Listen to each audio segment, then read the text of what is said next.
Hi, I'm Debbie from the Drug Arm Library, the librarian, and I'm going to talk to you about continuing professional development and why we should be doing it. Yeah. So why should we do PD? Well, number one, so we can practice evidence-based practice, which we should all be doing as part of our roles as professionals. To fulfil registration requirements, that can be with APRA or in my case, the Library Association. Often different professional bodies have different specifics for how much PD they expect you to do a year. Role satisfaction, if you're learning this throughout your career, usually it's more satisfying. And research has indicated that to be the case too. Professional interest or curiosity, you've come across something and you're interested in finding more out about it. A love of learning. I certainly can speak to that one. I do actually enjoy learning. I know not everybody does, and playing through journal articles or PD is not everybody's idea of a good time, but it is important. And if you pick something that's interesting, it becomes a bit more enjoyable, I should say.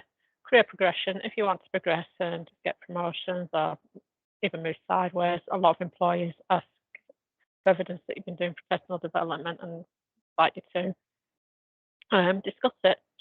To answer a query, one of your students or a client might ask you a question, you might not know the answer. So, yeah, really, if you don't know the answer to something, it's your job, I would say, to go and find that out.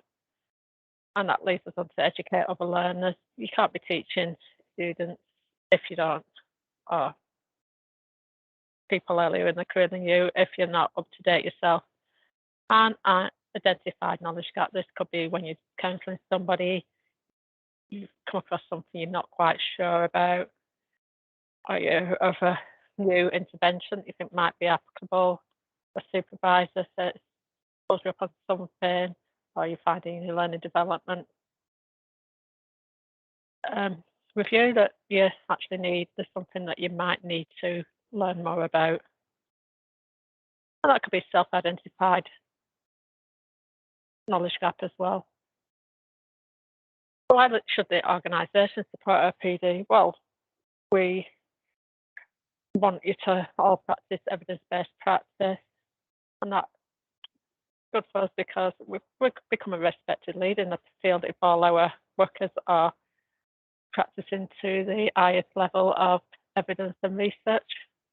It looks good for the funding bodies. Quite often that's quite a difference we have when we're applying for funding, which can sort of get us over that line in the final selection. Right, staff recruitment and retention. Staff, particularly professional staff, are always looking for organisations support the professional development, and research has shown more staff are likely to stay in roles if they feel satisfied, and satisfaction does include being able to develop professionally. And this results in less burnout, particularly as people are, when you're learning all the time. You can develop strategies to cope and manage your stress levels. There's less risk of legal action if a client or other organisation decides to take action against us. If we can demonstrate that our workers have been practicing using evidence-based strategies and interventions, we've got a better chance of winning the court case. And of course, it leads to better client outcomes. All the interventions that are evidence-based have been shown time and time again to improve the outcomes of clients of all levels of intensity and more knowledgeable staff, which makes the organisation look better and is better with better outcomes and better retention and recruitment of staff. So how do the clients benefit last but not least for sure? Well, they're receiving evidence-based practice, which with proven interventions and treatment, and that results in better outcomes. The staff are professional and knowledgeable, and that can help develop the therapeutic relationship. And the treatment offered is appropriate to their individual needs and culture. So, how do you select PD? Well, one is professional interest, yeah, in learning more about motivational interviewing or CBT. Either yourself or your supervisor has identified a knowledge gap, or a client's asked you a question that you don't know the answer to, so you want to learn out a bit more. Identify skill gap. It can be in presenting, critical evaluation, or in a particular intervention. That can be self-identified again or identified by your supervisor. A recommendation from your manager, a colleague, or SDU that you do this particular PD. A colleague might have found it just really good and they really benefited. And I said, oh, you should do that. It's really good. I learned a lot from it, and this is what I learned. SDU often identify gaps from our reporting that we do and program evaluators, and we can recommend PD to you from that. Of course, your management e-learning development review can identify PD that they want you to take. Cost comes into it, cost, time, and flexibility, because we're all time poor. None of us has got a bucket load of money, so we want something that's flexible, fits in with our ongoing commitments, and that we can afford, or preferably free. I would say for most of us, that's always a big benefit. And it's also, if the organisation is funding you, they're more likely to fund something that's a reasonable cost than something that costs a few thousand. The provider, you want the provider to be somebody that's actually providing evidence-based PD, so somebody who's respected in the field, like Insight or National Drug and Alcohol Research Council or the Comorbidity Guidelines. Universities, they're all providers that are generally seen as being top-notch. The mode of delivery, some people prefer face-to-face, some prefer online, and some people prefer it to be running at the time or live, and other people don't mind going back and watching recordings. We're all different. We all learn differently. Some people like workshops. Some people enjoy doing role play. Everybody learns differently, and there's no right or wrong way to learn. All learning is good. The location, obviously, you want somewhere that you can get to easily, particularly in lockdown. You can't always just travel whenever you want to, so locality is a big plus. Even online, where you can do it anywhere, is the location. And you want to do it. There's no point in doing PD if you don't want to do it, because you don't really gain much. You're just going there to tick the boxes. So you want to do something really you're interested in, and that will inspire you to get the most out of it. So what are the types of PD? Well, there's webinars, Insight, run a lot of them, NDARC, Comorbidity Guidelines. The webinars are becoming increasingly popular with lockdown and limited mobility. Workshops, again, run by these organisations, and they can be online or face-to-face.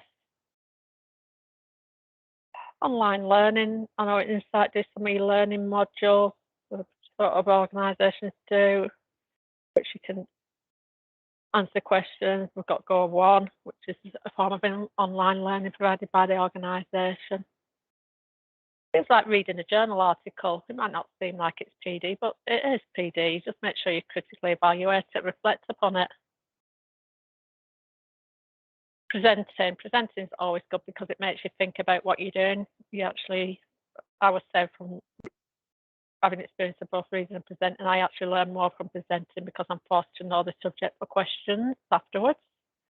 And it's always good to learn how to discuss things in front of your peers, because it's good for interview skills and just generally in life and your career, to be able to present in front of people and not be too scared. Writing, so you can write a research paper, an abstract, or do a poster presentation, or something like that. Or just writing a reflective diary can count as PD. research, that could be doing your own research or participating in a research study with colleagues. And then you learn how to do analytics and analyze your data and things like that, and the best research methods to use for the result that you want to obtain. That's a really good way to expand yourself professionally, and it's quite a difference when you're going for promotions and things like that. Conferences are an expensive way of doing PD, but they're very valuable, and it's a good networking opportunity. You get to meet other people in your field and learn different things from them. Even just chatting at your lunch, you can learn quite a lot. And you can always look at the PD blog that's released monthly, and it's got a lot of inspiration, and most of that is free. So you've done your PD. What do you need to do now? You need to record and reflect on it. So you need the title of your PD, date, duration, type, and provider. Why are you doing it? Describe the PD briefly, and then critically evaluate the PD. Or use the PD in your role. How will you use it? And where next? So don't just assume just because it's a research article in the Drug and Alcohol Review, it's perfect. There's always limitations. You need to look at them. Will it apply in your field, or does it apply in a specific field? Does it apply in your locality? Is it something that you can put into practice given the restrictions you may have on delivering your programme? And don't forget to put your PD in the PUD register on SharePoint. That's very important, and so that your manager can access your PD, look at your PD, approve it, and know exactly what you're doing. And it's really important for your learning and development review. There's an example of how you can record your PD. It's some PD I've done. I've not put my reflection because it's a very personal thing, your reflection.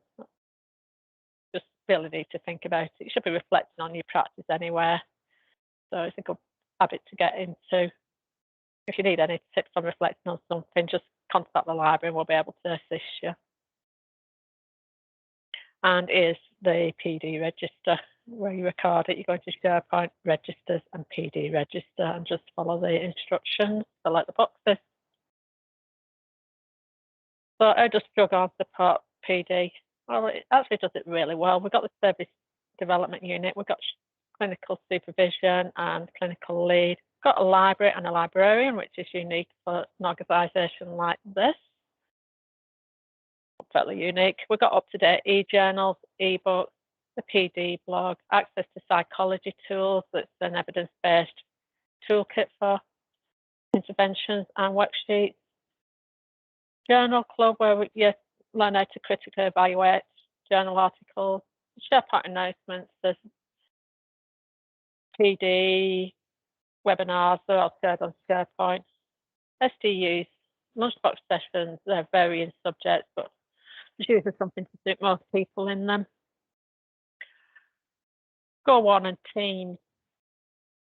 Go On's the online platform we use for learning, and Teams. You can often find some of the lunchbox sessions and journal club recordings on there to watch at a later date.